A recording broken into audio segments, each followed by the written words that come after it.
Welcome to the Total Soccer Show. This is our 12th and final group stage preview for the World Cup. It is Group L, in which we'll discuss whether England, Croatia, Ghana or Panama will leave North America with an L or a W. Let's find out. My name's Ryan Bailey. Joining me today, hello Taylor Rockwell, who will be talking about Croatia. Zdravo, Ryan Bailey. Lovely to be here. Lovely to be talking Croatia. Lovely to be rounding out our previews. I feel like all I've ever done in my life is preview at this point. I can't remember a time when I wasn't researching random World Cup countries, and now here we are. Is there a tournament at the end of this? Nope, this is it. There's just more previewing after this. I know. I don't know what I'm going to do in my evenings anymore after having done World Cup previews for the last 6 months. It is levels of madness, Ryan, when my wife is like, what are you doing? And I'm like, I'm learning about Jordan. Give me time. I need to know what hello is in Croatian. Come on. Exactly. Graham Ruthven, hello. Ghana's your team today. It is, indeed. And happy World Cup Day to you, Ryan Bailey. How are you planning on celebrating? Maybe by doing a live show with the rest of us in Los Angeles tonight? That sounds like a good idea. Let's do that in a couple of hours' time. What do you think? Yeah, let's do it. Great. Deal. It'd be real awkward if Ryan was like, what now? TSSWorldCup.com for very, very last-minute tickets if you're listening to this before 8 p.m. Pacific today, where we will be on the stage in Hollywood at the El Rey Theatre. Very much looking forward to it. Looking forward to seeing some fun faces from the Discord and beyond. Joe Lowry's here as well. Hi, Joe. Talking about Panama today. Let's go. Guys, I'm so excited. And I'll get onto this later, but doing these previews has made me excited for random games in the group stage that I don't think I would have been quite as excited for otherwise. I mean, I'm pretty much juiced for all these games, but there's a Panama game that is going to be their first game at this tournament that I am absolutely stoked for. I will be watching with both eyes open, wide open. Okay. Thank you very much, Joe. In this episode, we're going... Yeah, okay, shut up. All right, go. Yeah. Sounds like Ryan will be with his eyes watching that game with his eyes closed, like sleeping maybe. Like usual. Anyway, Continue. In this episode, as you know, if you've listened to previous previews, we'll be talking about the stories of each of these teams, the managers and the tactics, the key players and the omissions, and our very specific predictions for each team. My team, I'm going to be talking about England, of course, rounding out Group L in this group. Now, Taylor, I've got my insufferable dial. It goes from 0 to 10. I'm on about a 5, which is my usual level of insufferable. More than cute that you think you're at a 5. Yeah. Well, that's my scale. I don't go up to 11. It's not louder. Where would you like it? Lower or higher than 5? I can adjust accordingly. I mean, I think we need as much as possible so that you can then back it up if they do well, and if not, it's remembered fondly when people listen back after England crash out in the group. Yeah, England do well at World Cups. We'll get to that right now, Graham. I'm going to tell you about England, whose nickname, of course, is the Three Lions. 1, 2, 3 on the crest. Count them. Even the baby little lion at the bottom. He's so cute. He's adorable. It's, of course, named after the lions that are famously indigenous to the United Kingdom. The iconic Three Lions crest actually has its roots in 12th century medieval heraldry. Kings adopted the lion as a symbol of royal authority, bravery, and courage, something we've carried through to this day. Yep. So the story of this team heading into the World Cup. This is, to sort of set the table, a nation that has, for the bulk of my life, specialised in a term I will call glorious failure. That glorious failure fits very tightly with the national psyche of the English. Self-deprecation and laughing at yourself are kind of our equivalent of American positivity, basically. Because you're supposed to believe that things will never be good as they're supposed to be if you're English. And perhaps British, if I can extend that out to the Scottish as well. It's quite hard to grasp from an American point of view. People here believe that anything's possible if you put your mind to it, which is a very positive and good thing to believe. In England, we think of what could go wrong and not to set your sights too high. Pessimism is the default. So it's been 60 years since England won their one and only World Cup. Didn't qualify for the last time the World Cup was held in North America, of course. And as I say, most of my life it's been a story of talented teams crashing out at either the round of 16 or the quarterfinals. Or in 2014, that was a fun one when we failed to clear the group stage entirely for the first time since the 1950s. But things started to change in recent tournaments, didn't they? In 2018, when England made the World Cup semi-finals, and I didn't know what to do with my hand, Ricky Bobby style, because it was unknown territory for me. In 2022, looked very strong, but were eventually edged out by eventual finalist France, of course, as well. But 2018, that was the first moment in my life as an England fan where I felt that this team could actually do something. And England's obviously done very well in the Euros too, making the last two finals of that one. Can't remember what happened in either final. It's not important. So This is a picture team up that's here on the wall to remind you of one of those finals, Ryan. If you want. choosing not to look at that picture of Giorgio Chiellini. At least he's not doing the Fox broadcast this year, right, Graham? Is he not? That's a Don't shame. think so. He was genuinely quite good, though, right? On those was. Yeah, he was broadcasts. excellent. He's That's a shame. generally good at everything, Graham. That's not the point. Especially Okay. horse collaring England players on a breakaway. So England's never been expected to go far in my lifetime, but now they are expected to go far, now among the favourites, and we have, dare I say, the quality to back it up. Qualification, as usual, without sounding, I'm going to turn the dial up a little bit, not an issue. Easy to the point of being dull. 8 games, 8 wins, 22 goals scored, 0 goals conceded in UEFA qualification against Albania, Serbia, Latvia and Andorra. The March window, terrible. 1-1 draw of Uruguay, 1-0 defeat to Japan. Both quite insipid performances that don't rouse that lion-esque courage and bravery within the English soul.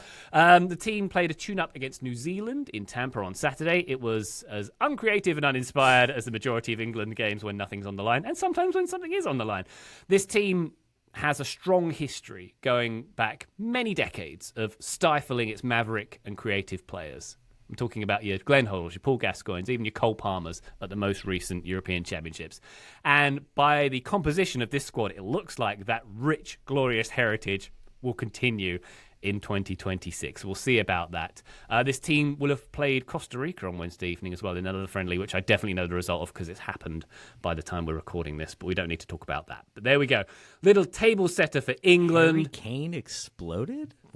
Missed that story. That's You're going to feel really bad when it explodes in that Wednesday night game, Taylor. It happened to Spinal Tap's drummer. It could happen to him. Very good. All right, that's England. More on them very shortly, but not before we turn our attention to Croatia, Taylor. Could you tell us about their story getting here, if you will? I can. I think it's important for you all to know, as every preview ever does, that they are a nation of just under 4 million people. I have to get that out of the way. That is a requirement for talking about Croatia. So much fewer than DR Congo. It's it's crazy.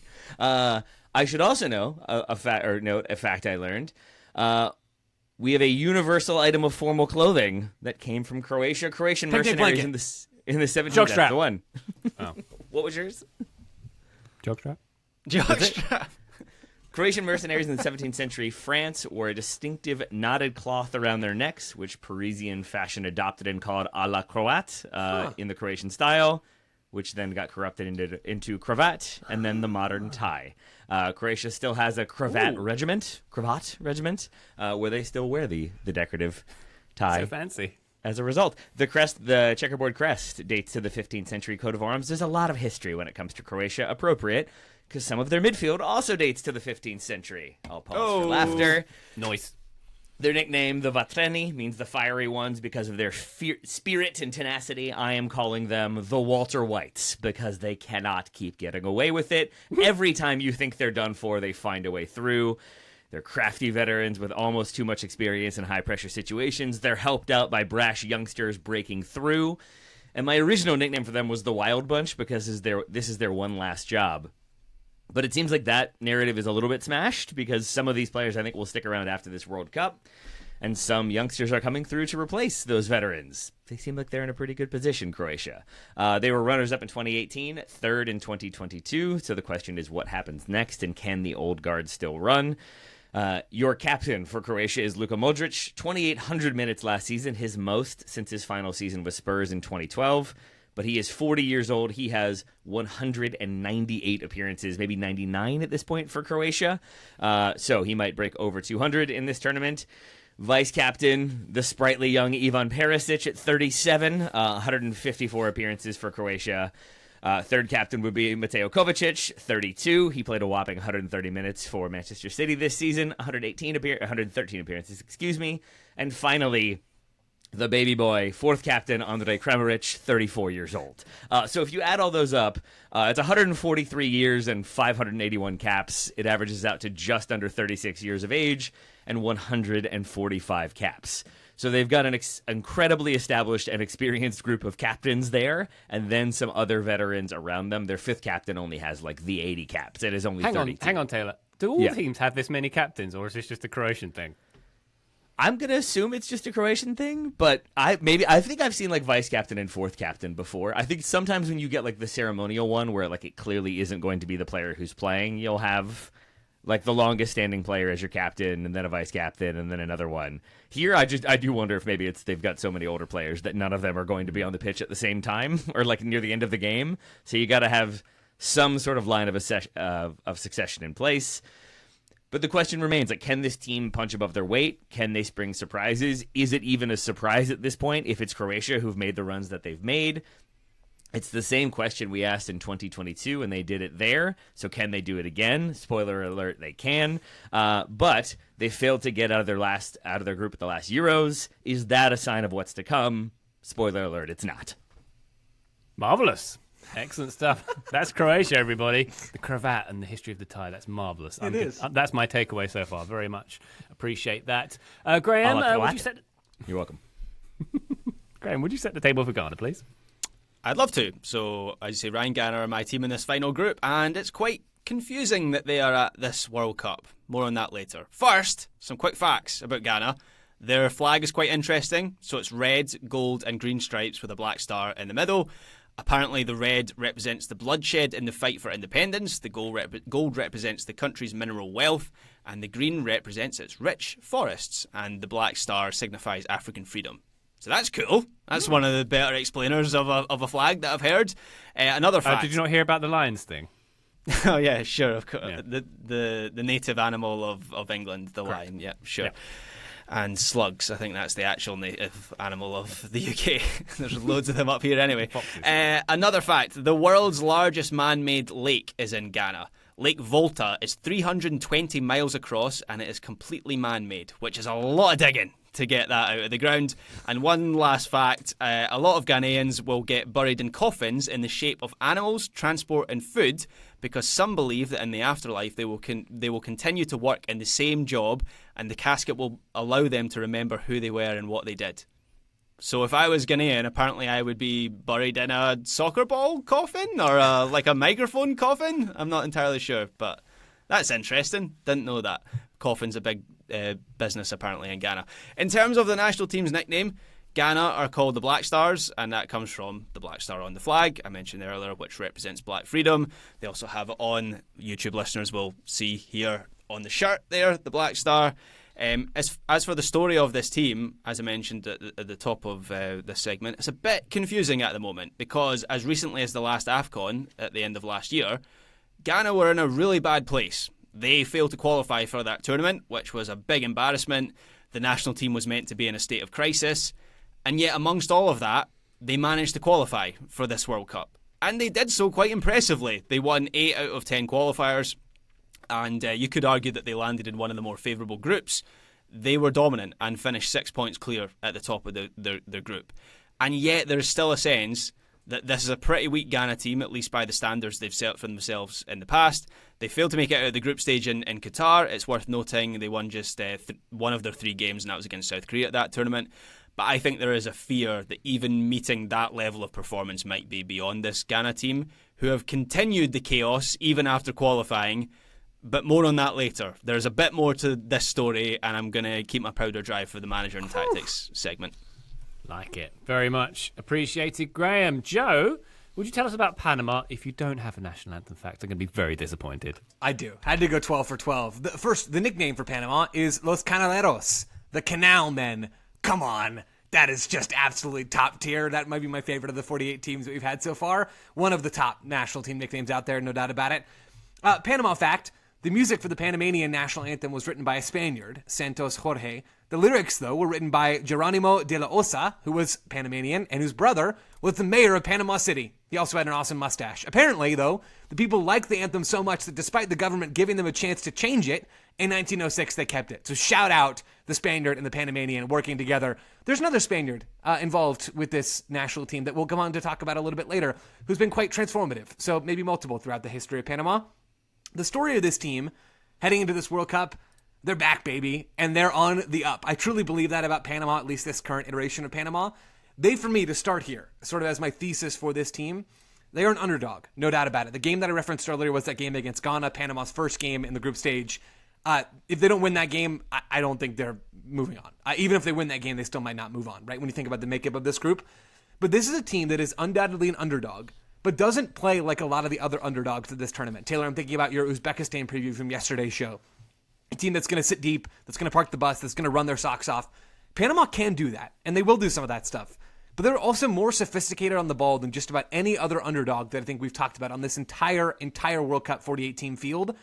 This is Panama's second World Cup ever after qualifying and going out of the group stage in 2018. And back in 2018, they were the worst team at that tournament with 0 points and a -9 goal differential across their 3 games. They're a different team now under manager Thomas Christensen. That's the Spaniard that I referenced earlier. They are actually able to do things with the ball that we do not see a lot of underdogs do. And I'll come on to talk about that in more detail later. But this is a team that is more tactically sophisticated and diverse than you would expect from a team that is not likely to make it into the round of 32. And I absolutely love them for it. I think Thomas Christensen is such a fascinating coach, and I'm really eager to dig more into the tactics. Still, if they were the worst team, to go back to 2018, at that tournament, they were the best team in CONCACAF qualifying for this World Cup. They were perfect in qualifying. Of course, there's no U.S., Mexico, and Canada in CONCACAF qualifying for this World Cup as the hosts. But they went unbeaten in the final round of qualifying in CONCACAF up against Suriname, Guatemala, and El Salvador. Those are not total slouches in CONCACAF. Obviously, that's not the most impressive set of opponents. But they have had other big wins in this World Cup cycle. They beat the USMNT in that famous in USMNT circles, Nations League game in March of 2025. They also beat them in that famous Copa America game in the summer of 2024. Really, Panama have been at the center of the 2 biggest moments for the U.S. since the last World Cup. Panama have been right at the heart of it, just stirring the pot for the U.S. men's national team. They are a long shot to finish anything other than 3rd or 4th in their group. They will probably struggle, but they will do fun stuff along the way that we just won't see from a lot of other teams at this tournament, and I am stoked to watch them. Joe, their manager's name one more time? Thomas Christensen. From? Yes, we'll get there. Don't worry. Okay. Yep. Fair enough. I am confused. I mean, people can have names that don't sound like the countries they're from, right? Yeah, I don't know if it could be Thomas Christensen, but yeah, otherwise I agree with you. Okay, I'll do it now. Thomas Christensen, born in Denmark, moved to Spain as a There it child. is. There it is. Okay, Solved. thank you. Mystery over. Wow. The tension was unbearable until Yeah, I you know. gave that away. I almost Thank you broke. very much. England have a Thomas as well. I'm going to get to him right after this break. Join us then.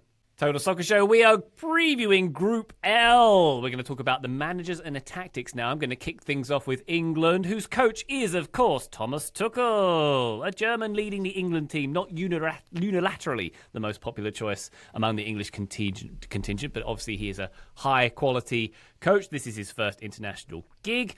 He's a former defender who's managed some of the biggest clubs in Europe, including Dortmund, PSG, Chelsea, and Bayern Munich. He's won 3 league titles, made 2 Champions League finals. He won one of those as an underdog.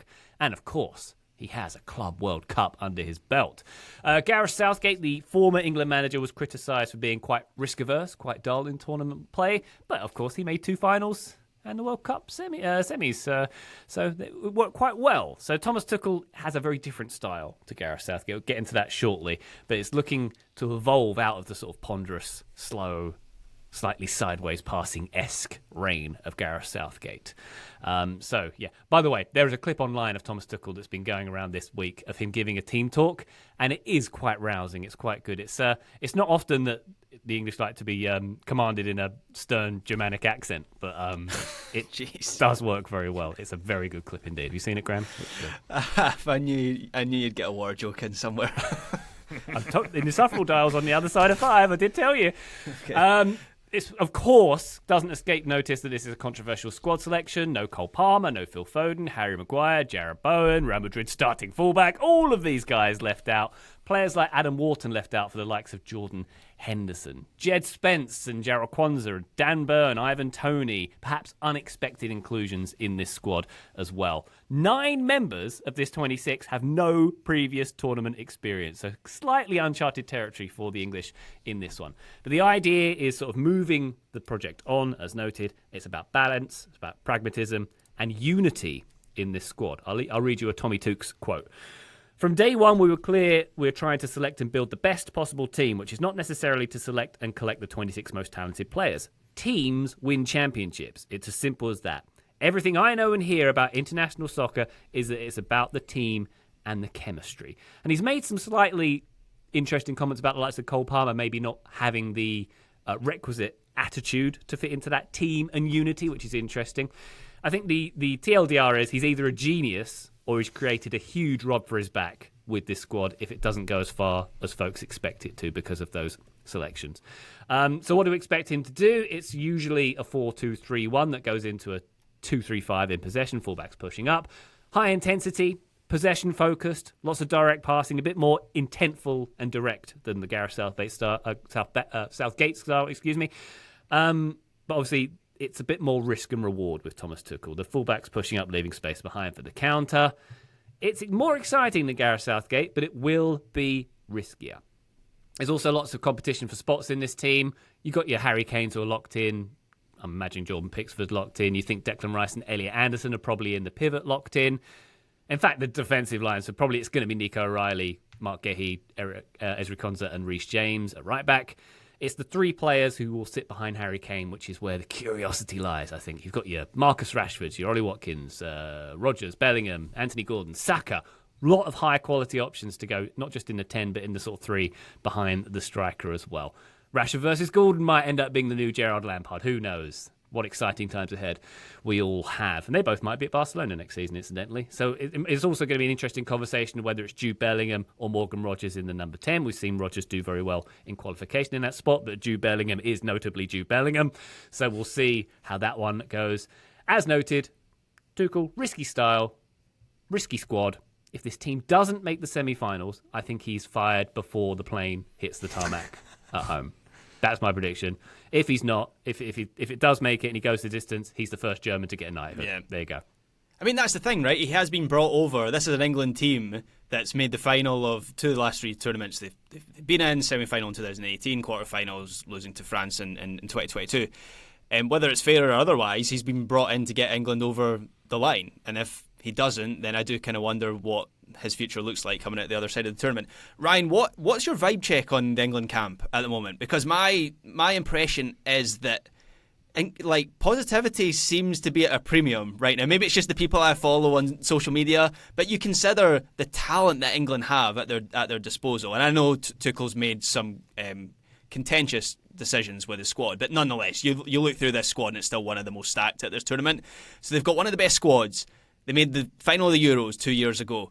They brought in arguably the best manager at this tournament, and yet it still feels like optimism is in short supply. Is that your impression as well? Do you remember when I talked about the national psyche at the top of this episode, Graham? Maybe it's a bit of that. But also, I think you have a point. I think there's a reaction to the Gareth Southgate era when there was a real premium placed on the unity in the locker room, if you will. There were inflatable unicorns being ridden. A lot of PR around the fact that these guys are super happy and love each other. This is our key differentiator. I wonder, Graham, whether it's similar now, but it's just not as PR'd as it was previously. Yeah, I mean, even compared to some of the Southgate teams, I feel like optimism isn't quite there in the same way it was previously. I don't know whether that's because, certainly in 2018, England leaned into this sort of underdog tag, where it was about Harry Maguire on the inflatable unicorn in the pool and so on. And now, when you bring in Tuchel, it's like, oh, now we're a serious team and we're expected to win the World Cup. And I don't know whether that's just sort of made everyone quite nervous ahead of this tournament. But I found it interesting, sort of gauging it. I will say, I am quite intrigued. I know a lot of the discussion for England has been around the omissions, and there's some validity to that, to be sure. The squad is so stacked, though, that I think it's also explainable, a lot of those choices. I am very interested to see how entertaining this England team is. Like, I'm the first one that talk about this all the time. Entertainment does not equal success. Like, I don't think you should just be rewarded for building an entertaining product. Gareth Southgate's team was horrible to watch and was very, very good, like inches away from history, right? This Tuchel team has the personnel to do some very interesting things. You think about John Stones in the back line, you think about Reece James and Nico O'Reilly, all players that can invert and do different things that alter the shape of this team. Tuchel has a lot of buttons he can push. These players have a lot of options that they can go and execute on the field. I do wonder just how different, when the games really matter, how different this team is going to look. How many more risks are they going to be willing to take? Because that was the thing with Southgate's teams, right? Is the talent is there, but they're not a team that was ever willing to turn the dial away from keeping numbers behind the ball in possession even to have good rest defense so they didn't get exposed in transition. Are they willing to turn that dial just one notch forward? Do they even need to? I'm fascinated by this team. I really am.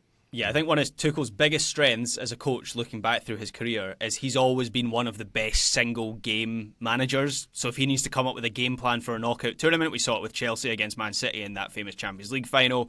We've seen it throughout his career. And so that might have been one of the reasons England have hired him, because to be honest, and look, they might be slightly more entertaining than Gareth Southgate's England, but having watched them through qualifying and some of their games recently, like, I don't know if they're going to be that much more entertaining. Like, I don't know if fundamentally there's that much of a difference from Southgate ball.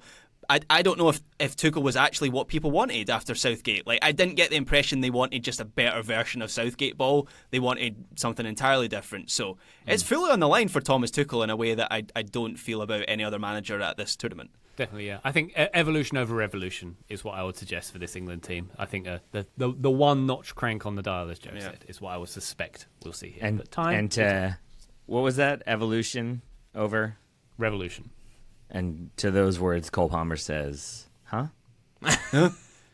Bet Nike are feeling really great about their decision to have him as their England representative in that big expensive advert that went out last week. He's getting a lot of PR at Wayne Lineker's club right now, Graham. Sure. You know. him and Diego Luna can high five over that one. Yeah. Marvelous. Yeah. Taylor, would you like to tell us about Croatia, their manager, and their tactics, please? I would love to. Their manager remains Zlatko Dalic. He's been in charge since 2017. He is now 59 years old. He brings a lot of experience with this Croatia team. They smashed everyone in qualifying. That is not saying much. I'm not sure I want to hear about how easy it is to qualify through CONCACAF anymore. When Croatia had Czechia, the Faroe Islands, Montenegro, and Gibraltar, they finished with a sizably positive goal difference in that one. They were also in Nations League A, where they held their own. They stayed in that one. They get knocked out, I think, in the first round by maybe France. I can't quite remember. But either way, they are not relegated. They're holding their own. They're doing well in the Nations League. They've done less well on the road. I think, including those Nations League games, they've played 11 on the road, 4 wins, 2 draws, 5 losses. 3 of those wins were against Gibraltar, Faroe Islands, and Montenegro. They beat Colombia in Miami more recently. But they're a team that definitely thrives playing at home or in front of a home crowd, but can spring surprises wherever they go. They tend to play in an attacking 4-2-3-1. I think we might see some flexibility in this tournament because they want the ball. They will commit numbers high, including with their fullbacks. But now with some of the age that is present in this team, there's questions of can they kind of commit those numbers and still be defensively balanced. And so they've trialed a 3-4-2-1 in recent friendlies. By all accounts, this is the thing that Dalic does before, like every now and then before major tournaments, and then it goes poorly, and he swears it off and says we're never playing in a back three again, and then eventually goes back to it. It hasn't gone exceptionally well so far in the lead up to the tournament, but that might give them more cover with a kind of more solid back line, and then you can have some kind of aging older legs in front of them, but you still have cover through the middle. And they do have younger cover through the middle in the form of Gvardiol from Manchester City, Vuskovic from Hamburg, he's 19, and Sutalo from Ajax, he's 26. Vuskovic in particular will be back at Tottenham next season, I think is very interesting to keep an eye on. Maybe I'll mention him when it comes to the players. But for now, I'll just say this Croatia team is really technically sound. I'll talk more about that as well in a bit, but wants the ball, can keep the ball, can play direct, but can beat you through quick like sequence build-ups and like 1 and 2 touch passes down the channel and then a centering pass to somebody who's wide open at the back post for the tap-in. Against weaker opponents, they are likely to press maybe a little bit higher up and have more triggers, and then against better opponents, they're going to defend a little bit deeper with more selective pressing triggers. So they will wait to kind of bait teams into certain areas to then pounce and try to capitalize, and with better teams, they're going to do that from a little bit deeper. But it's a team that has had success with those tactics. Even in the recent Euros, I mentioned those. They get knocked out on the group stage, but that's basically because of a last-minute equalizer that made them go from having 4 points to having 2 points. But other than that, they were in good position, and I assume that they will be in pretty good position in this group when it comes to who makes it to the knockout round.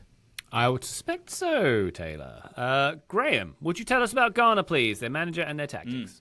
So I teased more chaos in the first segment, and that chaos comes in the form of Carlos Queiroz. I think it is FIFA constitution that Carlos Queiroz has to coach a team at every World Cup, and so this time it's Ghana who has hired him. They fired previous manager Otto Addo just 72 days before the start of this World Cup. and they brought in Carlos Queiroz, whose other jobs include Iran twice, Portugal twice, Qatar, Oman, Egypt, Colombia, South Africa, the UAE. If you have an international job going, he is the man to fill it. Ado's time in charge this is the predecessor, his time in charge was really peculiar because he won just 8 out of 22 games in charge. And all 8 of those wins were in World Cup qualifying. So as I say, very peculiar that Ghana are at this tournament, considering how the last couple of years have gone for them. Ghana sacked Ado after a 5-1 friendly defeat to Austria in March, and they brought in Queiroz, who had recently stepped down as Oman manager due to the instability in the region. I think it's fair to say that Carlos Queiroz has a reputation for being a pragmatist, to be kind to him.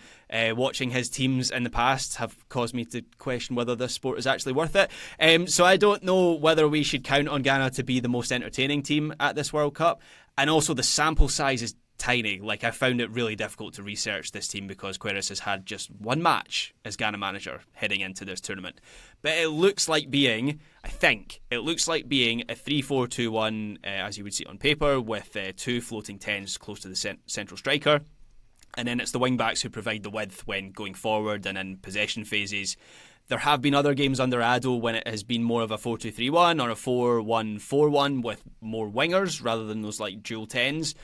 But they seem to be conceding a lot of goals when they played in those shapes, particularly in the games where they had high and wide wingers.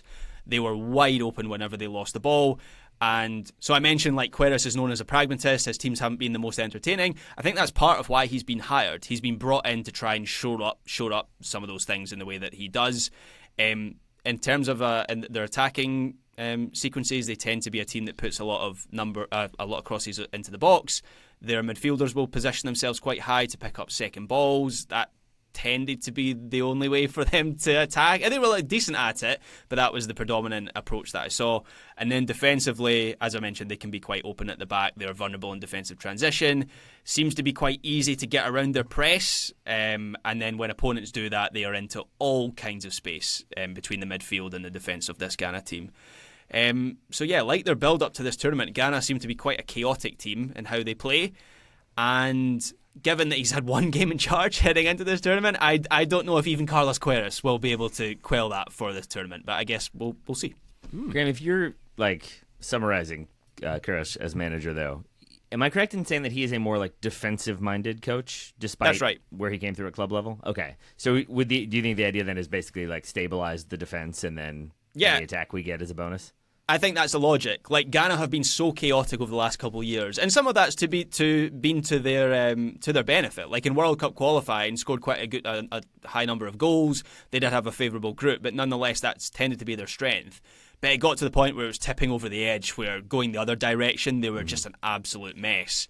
And so they have hired the most defensive-minded, experienced coach that they could find, and that so happened to be Carlos Queiroz. So That's the logic. It's just he's had no time with this team whatsoever. I just don't know what sort of side we're going to see at this tournament itself. Marvellous. Thank you very much. I welcome the chaos, personally. Thank you very much, Graham.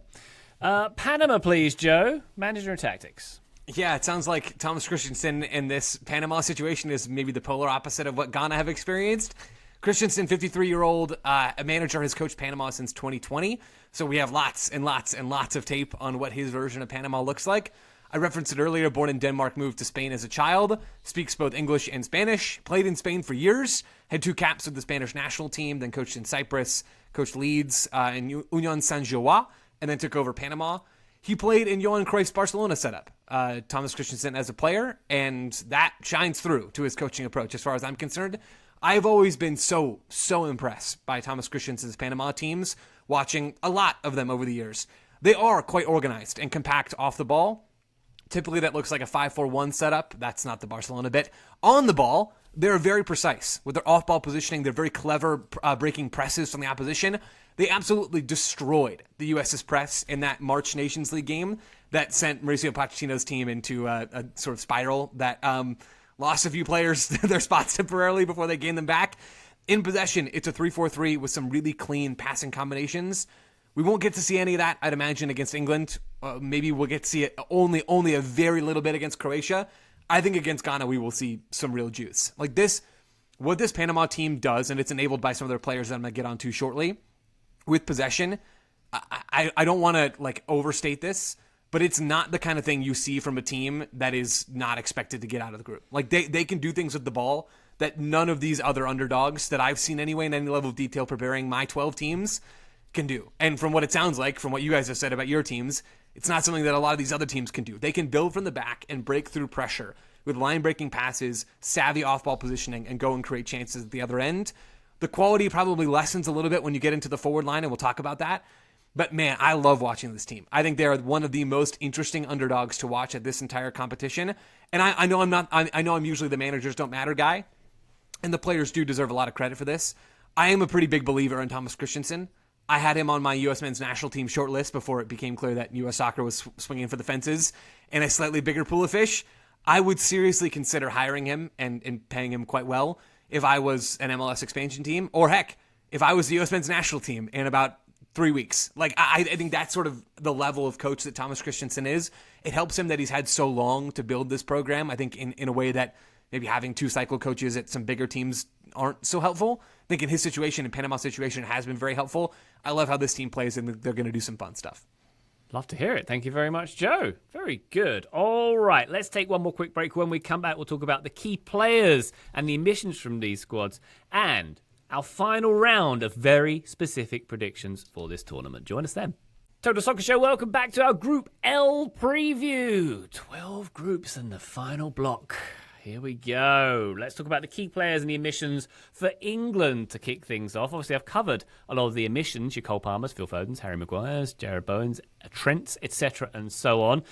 Very curious incident at last weekend's friendly with New Zealand with Rio Ngoa playing in England's match there and putting in a very good performance. He was brought into Tuchel's squad to bolster the training numbers. He was impressed enough to get his debut for England in that game. He's not eligible for this tournament because he wasn't in the preliminary squad. So we burned a spot in a friendly last week for a player who's not eligible for the... He looked great. He looked great. He's still like the best player in the field. It's like, England are going to be fine. They've got that guy. Wait. No, we don't. So that was a good exercise in futility, I thought. Very good. Very good. But talk about some of the actual players who will be eligible. Harry Kane, I've mentioned him before. You might have heard of him. He hopefully will be in full fitness for this one. That does seem to be his downfall. A lot of major tournaments for Harry Kane, having had a long slog of a season, which he's had this season as well. Also, he's going to be in the heat. We've seen the pictures of the England team training in Florida and looking like they are not enjoying the humidity and the heat. But obviously, Harry Kane will look to shine here. 61 goals in 51 games this season. If England do win this tournament, even if they get to the final, I don't see how it's possible for his name not to be on the Ballon d'Or for this season, given the season he's had, and if he does manage to lift this team that far. He's got 8 goals in the World Cup cumulatively. He needs 2 more to equal Gary Lineker's record for England at the World Cup as well. So he'll be having his eye on that one, maybe running up some numbers in this group. I don't want to be cocky about it. Who's to say?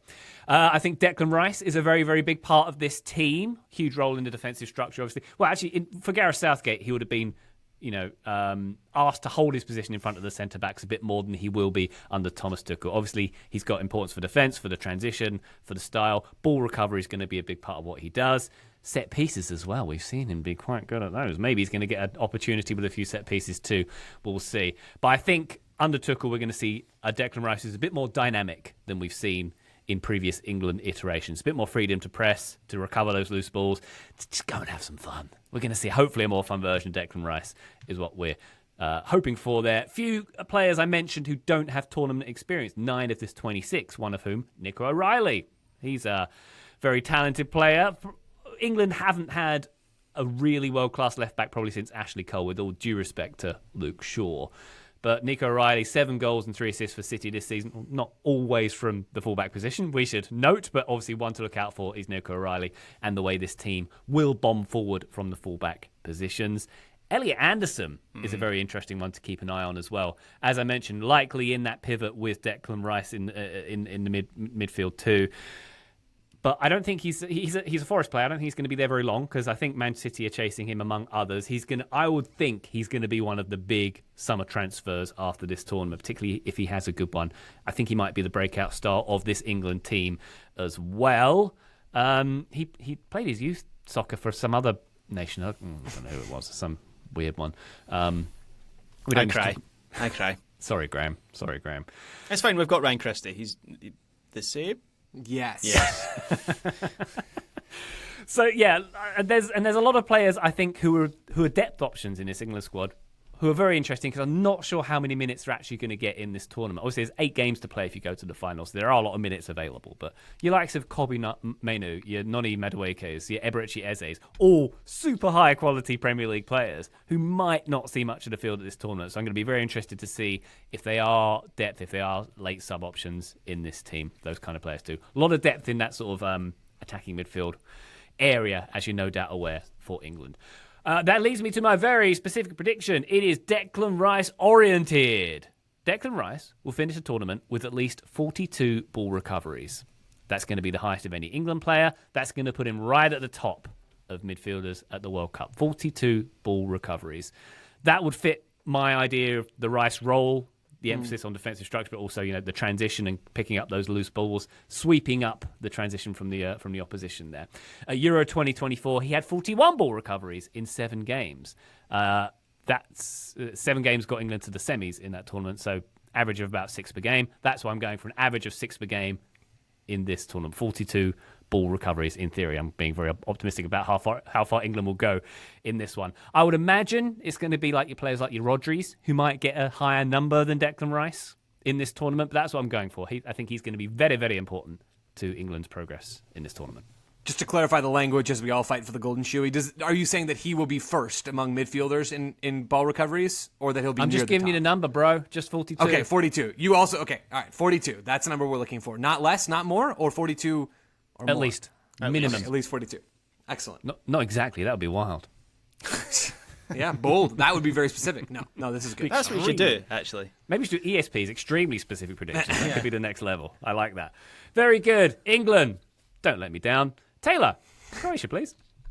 I shall do my best to not let you down about Croatia. I wanted to pause to talk about how they are as good as they are. A lot of that is like experience of playing together. A lot of that is like playing for the badge and the country. But there is at least some element of like the club influence bleeding through. This is something Graham and I talked about on 101.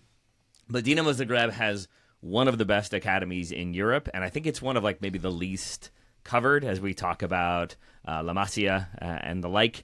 I think Zagreb kind of flies under the radar, but they have a supreme emphasis on technical mastery over physicality or tactics.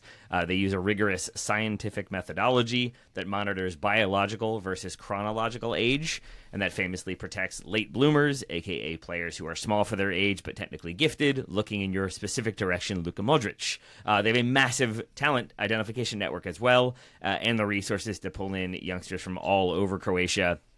So they tend to kind of get the cream of the crop and then develop them into technically precise players. And there's an emphasis on technical development more than anything else, from goalkeeper to defender to midfielder to attacker. They want everyone to have like a mastery of certain skills. And I do think that puts them into a stronger position on the ball. They may have put themselves into a somewhat questionable position off the ball. They have, Croatia, 7 players listed as defenders. Only 2 of those can really be considered like actual fullback options. They left on Ivan Smolcic, right back / center back, who played 30 games last season for Como. Borna Sosa of Crystal Palace, who's a left back, left wing back, not on the roster. Josip Juranovic of Union Berlin. He only plays like, I think, 300 minutes last season, so that one's a little bit more defensible. But for a team that largely wants to play in a 4-2-3-1 and wants to have attacking fullbacks, I think they're going to be doing some experimenting in there. But those are the primary omissions. In terms of the mainstays within this team, we'll start with Dominik Livakovic, the established goalkeeper. He's 31 years old. He also plays for Dinamo Zagreb. 75 caps. The next closest goalkeeper on the roster has 4. He was on loan from Fenerbahce to basically get him minutes ahead of this World Cup. But he had saves in 4 consecutive penalty shootouts across 2 World Cups. So he's been in the spotlight. He's made some saves. He will be there again. Josip Stanisic is likely to be your right back / right wing back. He's 26 years old from Bayern Munich. On the left side, the only kind of true left back is Josko Gvardiol of Manchester City. He starts whenever he is healthy, and he kind of starts wherever he wants to. That can be left back, that can be left center back if they go with the back three. If they do go with the back three, then your left wing back is almost certainly Ivan Perisic, and if they're in a back four, then he's your left winger. He is a crafty veteran, still with BSV, still scoring goals, and still incredibly important for this Croatia team. So too are the midfield names that we all might know the most: Mateo Kovacic of Manchester City and Luka Modric of AC Milan. Modric had the multi-fracture to his cheekbone, and I think was shut down early in Milan's season, or relatively early, as they kind of went on a skid. Maybe those two things coincided. But either way, Modric will be back. He's about to play in his 5th World Cup. And to put that in perspective, Luka Voskovic, the center back I mentioned as being pretty exciting, was still in his mother's belly when Modric was playing in his first World Cup in 2006. Vuskovic was born in 2007. Modric has been around, is likely to break the 200 international caps mark at this tournament, and is still the exact Luka Modric we expect. Can be dominant on the ball, can control possession around the opposition penalty area, but that can also drop sometimes next to the center back, sometimes just in front of them to receive and help build out. Kovacic will help carry forward and do some kind of Musa maneuvers. Alas, those days are maybe done, but Kovacic can still carry forward on his own and help kind of trigger attacks that way. A couple other key players worth noting. Inter Milan's Petr Sucic is a potential starter in the midfield. So too is Como's Martin Baturina. They're both going to push for starts in the midfield or maybe out wide. And then further forward, my best guess if they are in a 4-2-3-1, like in the kind of number 10 spot, quote unquote, would be Andrej Kramaric. I mentioned him. He's 34 years old from Hoffenheim. He can be a second striker. He's a big fella. He scores goals, but he can be the kind of hold up, link up player that you might want to then have kind of like the fullbacks and the wingbacks running off of him. He can find them in space, and then the attack can trigger from there. I would say the only area of concern, for me at least, is who is their number 9. Most likely it's Ante Budimir, 34 years old from Osasuna. He only has the 6 goals and 38 appearances for Croatia. And not sure those last numbers inspire a ton of confidence, so maybe that ends up being Kramaric, who starts ahead of him. Igor Matanovic is a 23-year-old striker from Freiburg. He's been getting more opportunities more recently. And then FC Dallas's Petr Musa, who's maybe played his last game in MLS. Joe, where are we on that one? It's a possibility, for sure. Okay. Only 1 goal in 11 appearances for Croatia, but plenty of goals playing in the Croatian League, plenty of goals playing in Major League Soccer. I doubt he ends up starting. Like I said, I think it's probably Budimir or maybe Kramaric who starts up top. But either way, this is a Croatia team with tons of experience, tons of talent, and then also an Orlando City winger who might end up playing as a wingback/fullback in Marko Pasalic. No relation to Mario Pasalic, who is their 5th captain, Ryan. See, we've got 5 now instead of just the 4. That's half the team, Taylor. Half the team of captains. You know what, Ryan? You're 6th captain. Why not? My VSP Congrats, for you, man. Croatia will have at least a 25% possession swing from their first game to their second. As I said, this is a team that is all about versatility and adaptability with technical precision. I think they are much more likely to be reactive and steady against a team that they are probably happy to get a point off of in the form of England. So I think they're probably going to have like 40% possession around England and maybe cede control, invite England onto them, and then look to kind of break quickly if they can, and then control possession for stretches of the game, if not all of it. And then comes Panama, and I think they're going to have at least 65% possession against Panama, where they will push numbers forward. They will be trying to get goals and get all 3 points there. So I think they will have a 25% at least possession swing from their first game to their second. And then my other thought was that I think they get knocked out by Spain, because I think they have a somewhat navigable run through the first knockout round, but then I think they would most likely meet Spain if they finish where I think they will, but that doesn't feel very specific enough. So I left that one aside, but I think there's a chance that it's Croatia-Spain at some point in this tournament, and I think that will be very fun. Will be. Nice bit of bracketology to finish off there, Taylor. Thank you very much. That's right. Indeed. Graham, finish us off with Ghana, please. Key players and very specific prediction. So, in terms of key players for Ghana, there's really only one place for me to start, and that's Antoine Semenyo. Someone who has just got better and better over the last few seasons. He obviously joined Manchester City from Bournemouth in January, and he's already a key player for them. And the way that we see him playing for City tends to be how most people think Queiroz will use him. Again, small sample size. He might spring a surprise on us all at the tournament.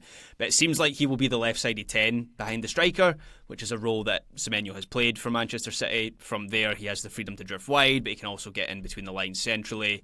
He can go either way with both feet. He's a creator. He's a goal threat. I think he's simply one of the best all-round attackers in the world at the moment. And his record for Ghana actually is pretty poor. He's got 3 goals and 34 caps, but just when I look at this team and also the couple matches that I watched of Ghana, a lot of their creativity and attacking play flows through him. So I think he could be set for a big World Cup.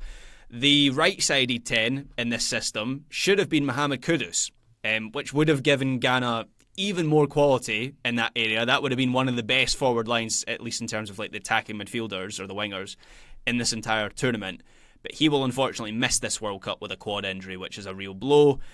So instead, I think it will be Inaki Williams, who is also a quality player, but he's much more of a vertical winger than Kudus is, who's much more like a dribbler, maybe come inside player. So that changes the profile of that forward line a bit. And as I say, some of the things that weren't working under Ado were Ghana being way too open and maybe being a little bit too vertical on the attack, and Williams sort of feeds into that. So I don't know, maybe just talent will shine through and we see Inaki Williams in this team. But if Queiroz has been brought in to make them a little bit more compact, maybe we won't see Inaki Williams in this forward line.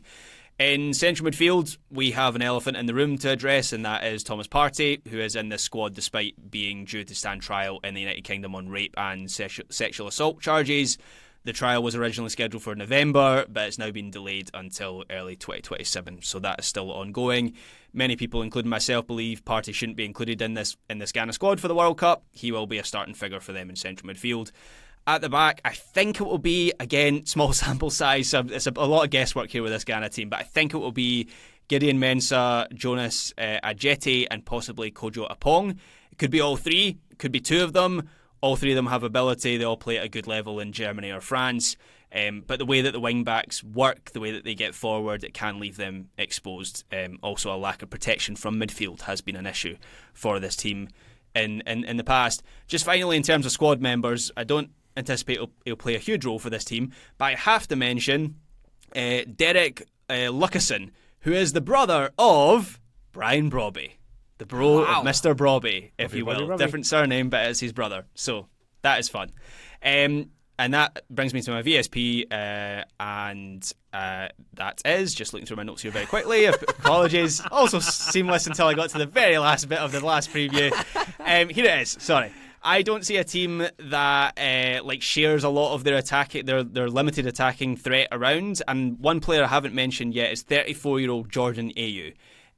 Who they are still very reliant on as the starting number 9 in this team. He shouldered so much of the attacking burden in the qualification campaign, and so I think he will have a direct hand in a higher percentage of goals of any team that goes out in the group stage. This is quite a garbled one. I might have to write this one down.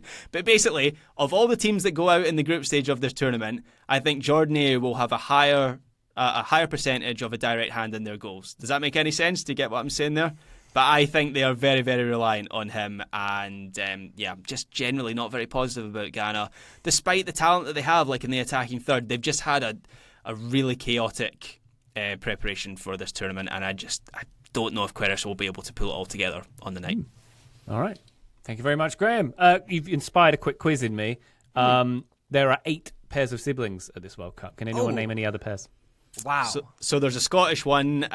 So John Souter plays for Scotland and Harry Souter plays for Australia. That's one of them. Yep. You've got Brobby and Lucassen. Oh man, I'm struggling already. I've only got 2. We're pushed for time. I'll fill in a few more. We've got the Williams brothers, of course. Yes, in of course. We've got Desiree Duo's brother, Guela Due, playing for Ivory Coast. We've got the Soutars, as mentioned. The Hernandez brothers. Thierry Lucas. We've got Urin Timber and his brother Quinton. We've got the Duartes, Deroy and Laros, and the Bacunas, Leandro and brother Juninho. There you go. I should have known that. I did them. It's frustrating. Never mind, Luka and Petar Sucic of Croatia are first cousins. That is my addition to this list. Oh, we're doing cousins now as well. Mm-hmm. Oh, This list could get long. There we go. We have a few minutes left to talk to Joe about Panama, their key players, and finally, the final very specific prediction of these 48 teams. Joe, here we go.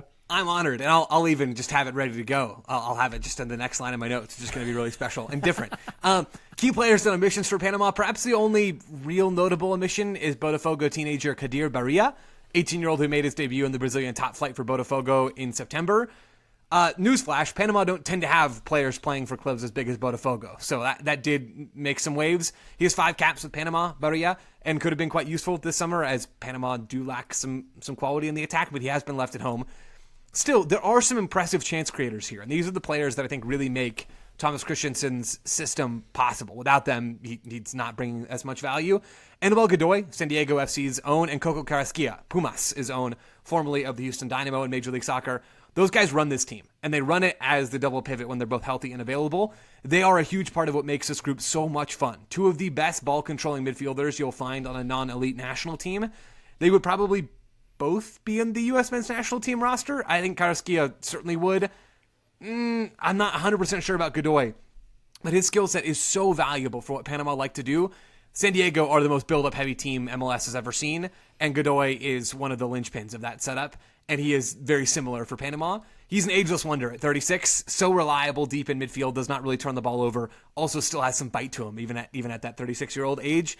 Coco Carrasquilla, 27-year-old, I mentioned playing in Liga MX. He can push higher and is a creator for this team as they approach the final third. Not a goal threat, but really he is, I think, best as sort of a free number 8 who can then drift forward into the attacking line at times. Now, it is worth noting that Carrasquilla had an injury scare leading up to this World Cup. He's still working his way back from a pulled adductor. So I don't know exactly what his status is going to be for that game against Ghana that I mentioned is going to be so key. But Panama will be very much hoping that he is on the field. He might be their best player. If it's not Carrasquilla, if it's not Godoy, it's Michael Murillo, the right wing back, former New York Red Bulls player who moved to Marseille, then moved from Marseille to Besiktas in February. He is still very good. He was a key player for that De Zerbi Marseille team and worked like a charm in that setup. Moving into another area of the defense, center back I think is an area of relative strength for this team. Carlos Harvey, Minnesota United, former Phoenix Rising player, should mention. Right center back who we could see in central midfield with Coco Carrasquilla's status a little bit of a question mark. He's played in both of those roles for Minnesota United. He scored an absolute banger in what was a big loss, admittedly, for Panama against Brazil, but one of the best goals you'll ever see. The real headliner, though, in the center back position is Andres Andrade, left center back who started 30 games for LASK as they won the Austrian Bundesliga. 27 years old, had a really good season over in the Austrian top flight. Then you've also got Fidel Escobar still kicking it for Saprissa. He's probably the center back worth worrying about the most. The real issue, though, for this team is that the attack is a little light. Ismael Diaz is a winger. He's the standout here. The 29-year-old scored 10 goals for Lyon this past season in Liga MX. Not a bad return whatsoever. There's not a lot in the attack outside of him and outside of whatever Carrasquilla can muster floating forward, and then the wingbacks as well. Cecilio Waterman is a striker option. Jose Fajardo is another striker option. There just isn't a lot that inspires you in this Panamanian attack. Still, I do think we'll see some fun stuff from this Panama team, and that gets to my VSP, which is that Panama will string together a 15-plus pass sequence in their group stage opener against Ghana. I will be watching for this, so I suppose that means I'm signing up to track this thing. They will impress in that opener. That is the game where we're going to see the best version of Panama. It's also against the team that they have the best chances of beating, of course. Then it's going to get rough, but let's enjoy Panama while they're here. I don't think they're going to be out of the group, and if they make it out of the group, not out of the round of 32. But I'm going to enjoy them while they're here, and then I do very much think they'll be back again soon. Marvellous. Hope that's the case, Joe. There we go. That is Group L preview. That is the entire World Cup and its 48 teams preview on the feed. We did it, guys. We made it to the end. Woo! Yeah, who's ready for 64 teams in 2030? Let's go. Yeah. Let's go. All of the continents. No, please. Taylor's cried. Yeah, there we go. Well, we are crying. We're going to be crying tears of joy because the next time you hear us on this feed, dear listener, we're all going to be together in Los Angeles as we're going to be for the entire group stage of this tournament. We'll have our streams going on the YouTubes. Plenty more details on that coming shortly. And we hope to see you in a matter of hours at our live show. Joe's going to be standing outside waving tickets on the street. Yep. At 7 p.m. That's right. Pacific. Yeah, see him there. Very good. Taylor Rockwell, thank you very much for your contributions, as always, sir. My pleasure, my friend. And very briefly, thank you to all three of you, because when we first started doing World Cup previews for like the 2014 World Cup on this show, Obviously fewer teams, but it was the thing that I think brought a lot of like listeners over to the show in the first place. It was what made us like make the jump and start doing this more full time. And it's a thing I always really love and value, but it's obviously also a pretty good consumer of time. And so I'm very grateful that the three of you like take it as seriously as you do and do all of your research and prep so well. And I think everybody who listens feels like they're like well prepared for every single team and every single game and knows what to expect, but without hyperbole and nonsense behind it. So I thank all three of you for so much hard work to get us here, and all three of you for all your hard work to get us to the live show, which hopefully is now fully underway by the time you hear this and going smoothly. Right back at you. Wonderful. Thank you very much. Kind words, Taylor. Very good. Joe Lowry, thank you and very Graham's much. cool too. Whatever, it's fine. I'm much more comfortable with that. Thanks, Graham. Joe. Graham, hang on, just to get to the bit in my script. What does it say? Thank you, Graham. Wow. Can't believe I'm getting dragged for this. 12 of these I did, and it was the last segment. Thank you, Ryan Bailey. Let's do a World Cup, shall we? Let's do it. I can't wait. Thank you very much, guys, for joining us on this feed. The next time you hear us on here, we'll be reviewing World Cup games. But for now, bye.